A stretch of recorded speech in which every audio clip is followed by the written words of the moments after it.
that will conclude the MSQ from today. I want to do a quick summary. Maybe I can get a quick summary thrown up. Because we've not fully finished 3.2. I feel like we're very close to finishing 3.2 now. But we've had quite a lot of MSQ story stuff revealed to us today. Quite a lot. Where did we start the day today?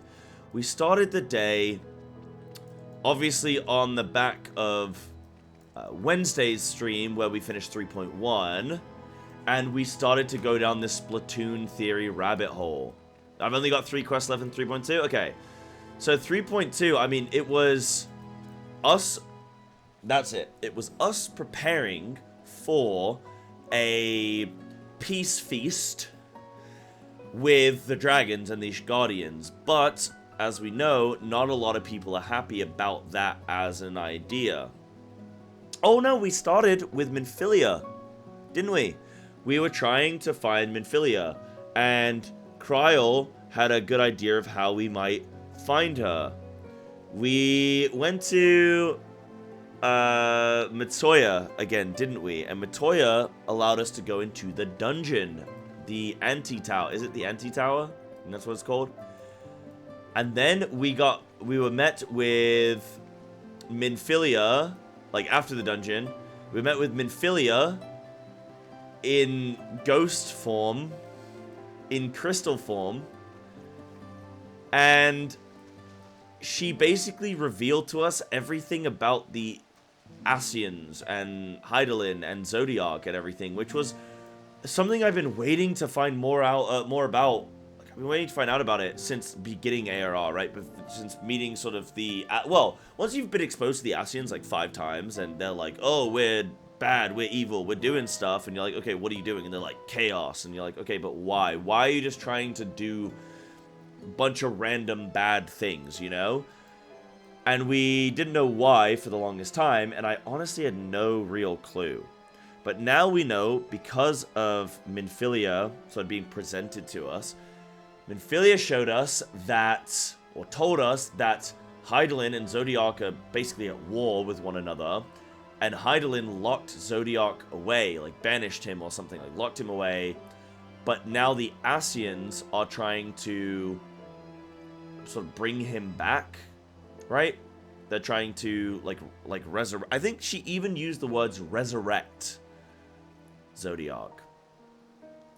I'm assuming like Hydaelyn and Zodiark can't be killed; they can only be weakened.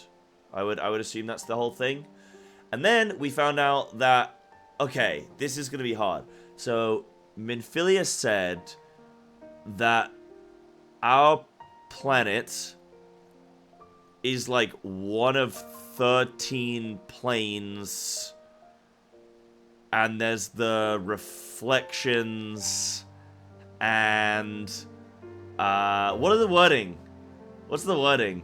It's like the reflections, the planes. What else got said? It was the shards. Yeah, it was all quite intense. Yeah, there's 14 planes, so there's the source, which is us, and then 13 reflections. Which is sort of, to me, like Stranger Things. That's how I'm trying to imagine it, right? Stranger Things, where we've got, like... It's not like a... Like, I don't think this is like a multiverse. I think this is one planet with, like, 13 or 14 phases to it, right? Like, sort of it, like, filters overlaid on one another. That's what I'm, like, seeing it as. Kind of like Stranger Things, where when they go into the Upside Down and they're still on the same planet, but they're like a different version of that planet or something. Like, you know what I mean?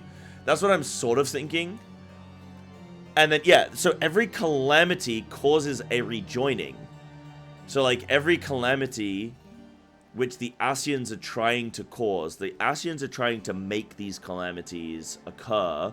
Calamities, the most recent one was Bahamut, right? So they're trying to cause, like, mass chaos in order for these, like, massive events, these calamities to occur, which then it causes the rejoining. So I guess, like, it's reducing the number of, like, phases, right? Like, phases of the world, or whatever. It's all kind of hard to describe, but that's where we're at. So it does still feel like a game of Splatoon, in a way, and both sides have sort of dispatched their warriors, right? We're the Scions. Zodiark has the Ascians. We've got Warrior of Light, Warrior of Darkness.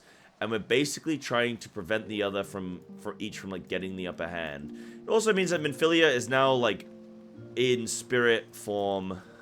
You can understand what the purpose of the rejoining is, or what it actually does, because the Ascians want it to happen. Yeah, exactly. Like, I don't know. Because to me, it sounds like a good thing, right? Sounds like a good thing. If you have, like,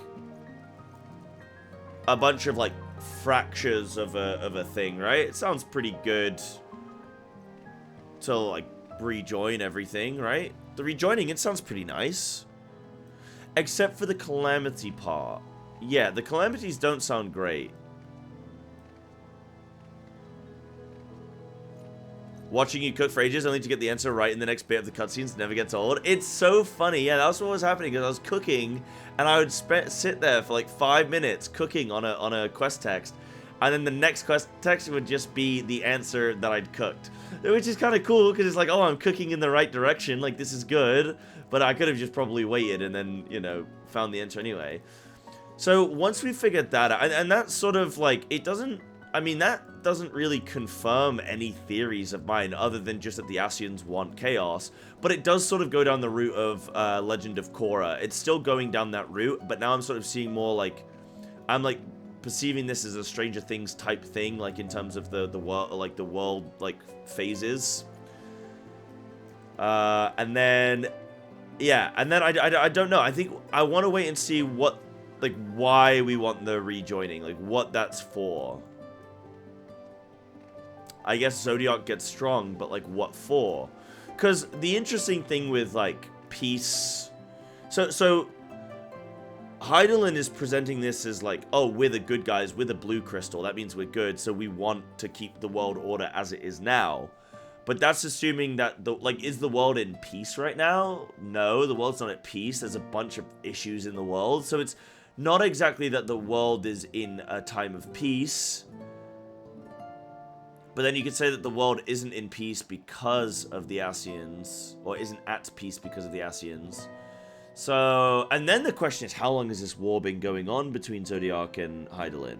Has it been 20 years, 100 years, 1,000, like, billions? Like, how long has this war been going on?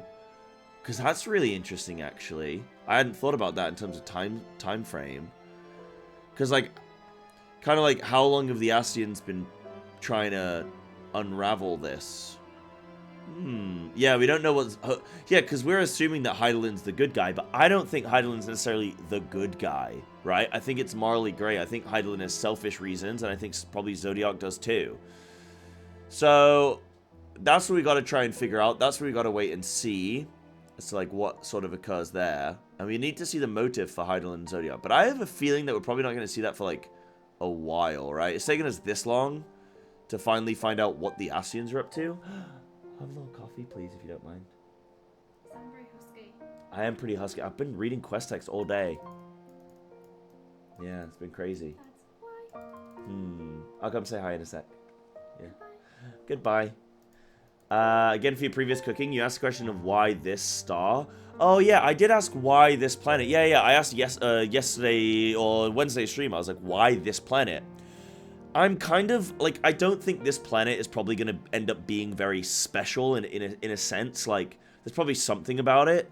But, like, why do Hydaelyn and Zodiark really want this planet specifically? Because that's always a question, is, like, why us? If you've got the infinite universe. Like, whenever you're dealing with beings that are, like, timeless and span across, like, years and well, like, you know, billions of years, you're kind of like, well, why this planet? But the way I see it is, it's just a storytelling device. It's got to be a planet, right? Like, when I look at WoW, why is Azeroth so important? Why is it always everyone's coming to Azeroth, the old gods and all that kind of stuff? It's like, well, it's not that they're only coming to this planet, it just so happens that this is the planet we're on, right? Like, how do we not know that Zodiark and Hydaelyn are doing this cosmic battle across thousands of planets or something like that, you know? So I assume it's just a storytelling device, but maybe there's something more to it. Maybe there is something special about this planet and its core, right? Like with Azeroth, there's like the planet's core, which might be special. It's got special power or something about it. Like, a power that somebody wants. You know, I don't really know. I don't know what, like, why planets are these objects that, like, have this special thing, like, this gooey center. Like, what is it about? Why do planets have the gooey center, man? I don't understand it. Why are they not just a bowl of rock with, terrain on top, you know, like turf on top? So yeah, so we got some good cooking. But that was basically what we did today. And then the other side of it was the sort of Ishgard. I said the peace feast between Ishgard and Dravanians. But we went into the bar, and the maid, the enthusiastic maid or whatever they're called, the Somerset wench, she drugged us, man, and I knew it, and I saw it coming. As soon as she gave us a free drink, I thought, no, the British don't give away free drinks at bars. There's something wrong here. And then immediately, bam, we were poisoned, put to sleep, bada bing, bada boom. And then she was up on top of a building, and she started yelling at everybody. So that was pretty cool. I think we did quite a lot of political discussion in the VOD of today's stream about that, which I thought was quite cool. Because it has a lot of real world applications of why do people not want peace? Why do people not want things to be better for those around them? Why are they sort of like looking at it in a way selfishly? So that was really interesting. So we got to do that, and then now we got to figure out what's gonna happen next. We did shoot her a couple times, but apparently she's still alive. So that's kind of good. You know? Yeah, you need that gooey center in the middle of the planet to put a sword in. Exactly, dude. That's like, oh my god, the planet is, it's a brownie, and you gotta poke it, you know, when you poke the cake with the little stick to see if it's cooked in the middle? That's all the sword is doing. That's all the sword is doing, bro. So yeah. Yeah. The magnetic field protects us from harmful radiation. True. Big iron core. Very, very true. Yep. Planet is a brownie. Yep. Delicious one. What sword? The Heavensward. See? Life imitates art. Right. But that was at the end of sort of today's cooking. Really good so far. We've cooked up, man. We've cooked up. So that was the end of today's cooking.